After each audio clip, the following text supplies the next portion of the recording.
अस्सलाम वालेकुम। अल्लाह तो सबका अल्लाह है ना।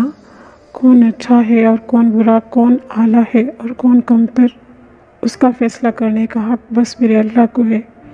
लिहाजा इंसान की खिदमत बने और खुदारा लोगों को जज करना छोड़ दे। कहीं ऐसा ना हो कि आपका यही अमल आपकी दुनिया व आखिरत दोनों में रुसवा कर दे।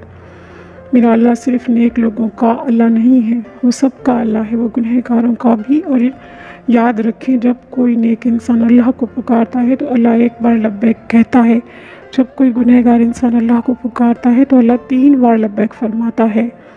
लिहाजा ये मत सोचें कि अल्लाह नेक लोगों का ज़्यादा सुनता है और कबूल करता है, बल्कि मेरा अल्लाह हर उस इंसान की दिल की फरियाद सुनता है जो दिल तड़प कर मेरे अल्लाह को पुकारता है। तो फिर ये मत सोचिए कि आप गुनहगार हैं इसलिए अल्लाह आपकी नहीं सुनेगा।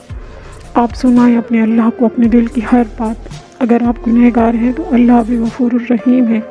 कहीं हक से अपने अल्लाह को कि तू मेरा अल्लाह है, तेरे सिवा मेरा कोई नहीं। अगर तू नहीं सुनेगा तो कौन मेरी फरियाद सुनेगा, तू नहीं देगा तो कौन देगा।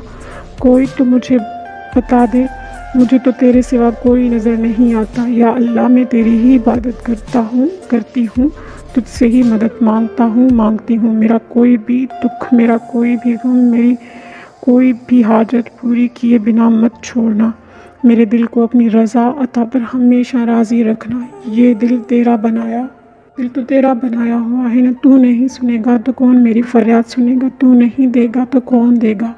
कोई तो मुझे बता दे, मुझे तो तेरे सिवा कोई नज़र नहीं आता। या अल्लाह, मैं तेरी ही इबादत करती हूँ।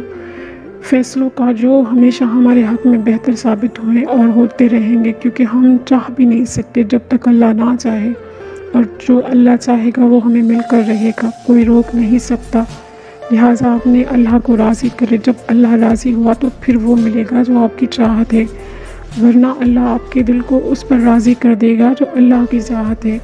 लिहाजा ये मत सोचिए कौन आपको क्या कहता है, बल्कि ये देखिए कि अल्लाह आपके लिए क्या सोचता है, और जितना हो सके अल्लाह को